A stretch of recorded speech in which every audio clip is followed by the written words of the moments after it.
Saya nak kongsi satu lagi cerita yang sangat menarik untuk tuan-tuan dirahmati Allah. Bawa balik, kongsikan dengan keluarga. Mudah-mudahan naikkan sedikit semangat dalam kita nak beribadat.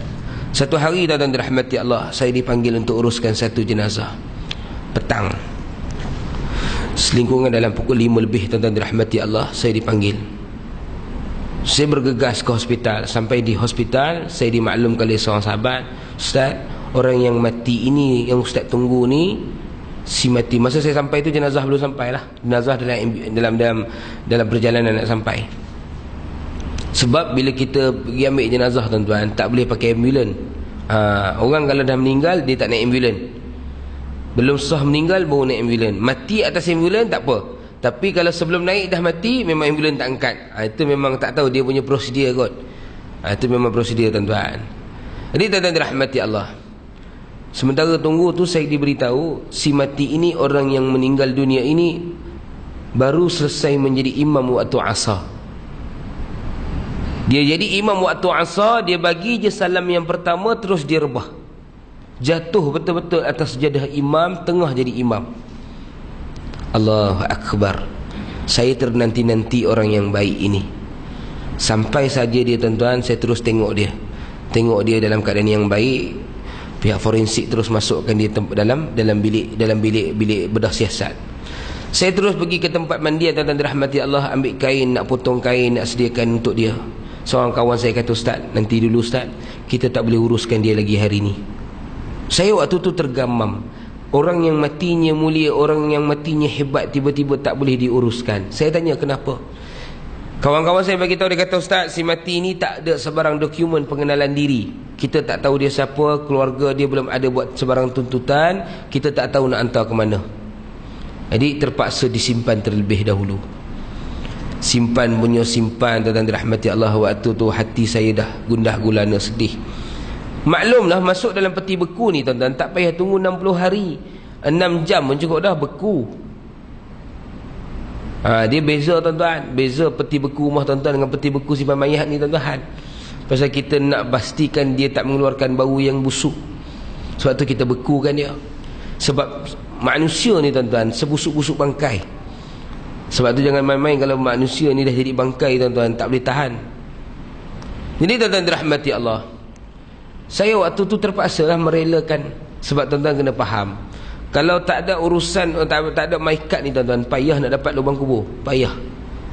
Lubang kubur Lembah Kelang ni limited. Nak dapat lubang kubur susah. Nak dapat lubang golf insya-Allah. Majulah sukan untuk negara. Ini realiti. Tuan-tuan kena faham. Ini tuan-tuan dirahmati Allah Subhanahu wa taala. Saya terpaksa lah, dengan hati yang lara, hati yang sedih, terpaksa tinggalkan si mati, masukkan dalam drawer, simpan. Saya tunggu sehari, saya tunggu 2 hari, saya tunggu 3 hari. Seminggu berlalu, tidak ada sebarang cerita. Daripada seminggu naik ke sebulan, tidak ada sebarang cerita. Dari sebulan naik ke 2 bulan, tuan-tuan dirahmati Allah. Setelah 60 hari, saya dihubungi oleh seorang sahabat. Ustaz ingat lagi tak jenazah tempoh hari? Okey, kita dah dapat pengesahan, kita dah ada keluarga yang datang tuntut, kita dah ada dokumen semua. Ustaz boleh datang kalau Ustaz nak urus jenazah. Kalau tak, saya panggil orang lain. Saya kata tak apalah, pasal saya dah mulakan hari tu, saya nak tengok pengakhiran dia macam mana. Saya pun bergegas. Masa saya bawa kereta ni tuan-tuan, saya terfikir agak-agak macam mana rupa si mati. Maklumlah tuan-tuan, dah beku. Macam tuan-tuan beli ikan kan, tuan-tuan ni beli ikan, tuan-tuan simpan dalam peti ais, simpan lebih 60 hari. Ikan jadi apa tuan-tuan? Ikan jadi lebam. Memang dah tak cantik dah rupa ikan. Tuan-tuan tengok bila ikan ni dah lebam, dah tengok dah teruk tuan-tuan, tuan-tuan tak makan, tuan-tuan campak bagi kucing. Kalau gamak kata kucing boleh bercakap, dia tanya balik, oh, ni ikan kembung ke batu cak kembung? Jadi tuan-tuan dirahmati Allah, sampai saya di pekarangan bilik mayat tu, memang ramailah pegawai agama Islamnya, pegawai pihak berkuasa, PBT dan sebagainya lah, ramai. Ada seorang pegawai polis, dia tak ada calik tepi tuan-tuan, ada paku kat atas. Jadi pegawai lah datang jumpa saya. Dia sambut saya, dia kata, Ustaz, kita bagi penghormatan kat you buka jenazah. Dia sebenarnya bukan penghormatan, yang datang ni semua penakut kan. Tak solat sembang lah dengan aku. Adik tak apalah, orang bagi penghormatan tuan-tuan, kita buka lah. Saya pun buka drawer dia, bawa keluar. Saya duk fikir macam-macam dalam kepala ni tuan-tuan, sekabut macam-macam.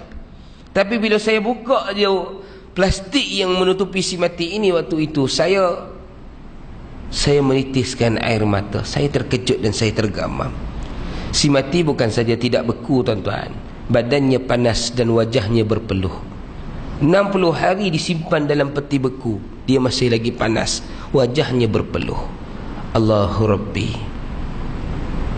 siapakah insan yang sangat istimewa ini tuan-tuan dirahmati Allah? Siapakah dia tuan-tuan? Bila ditanya kepada sahabat-sahabat, ramai yang menggiling kepala. Dia kata, Ustaz, tanyalah seorang tu rapat dengan dia, Ustaz. Saya pun mandikan dia, selesai mandi kafan. Saya bagi penghormatan pada kawan-kawan dia, nak tengok, nak cium ke sebagainya tuan-tuan. Tengah-tengah saya bagi penghormat, tengah-tengah saya bagi peluang, tiba-tiba saya dengar suara orang menjerit, Subhanallah, Allah, Subhanallah, macam-macam bunyi. Saya kata, sudah, ni Syiah ke apa ni? Saya pun lari patah balik tuan-tuan. Saya tanya, kenapa bising-bising ni? Dia kata, Ustaz, tengok tu Ustaz. Di dahi si mati keluar kemerah-merahan satu perkataan ataupun kalimah yang kita kenali sebagai kalimah tauhid. Alif lam lam ha. Allahu Akbar. Saya waktu itu menangis, sekali lagi saya peluk si mati. Siapakah dirimu wahai sahabat? Siapakah dirimu wahai sahabat?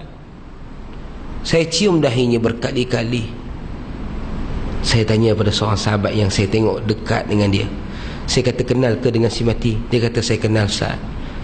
Si mati ini waktu umurnya 11 tahun dia jadi anak yatim piatu, tak ada keluarga. Jadi pondok ambil dia jadikan sebagai anak angkat pondok. Sayalah yang berkawan dengan dia daripada mula dia masuk sampai hari ini.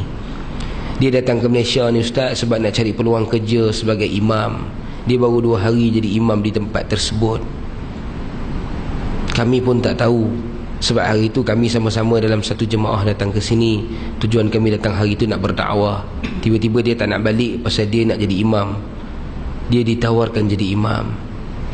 Jadi Ustaz, sejak saya kenal dia daripada umur 11 tahun, dia ni susah dan sukar untuk tinggalkan solat malam. Dan antara solat malam yang menjadi rutin hidupnya adalah solat sunat tasbih.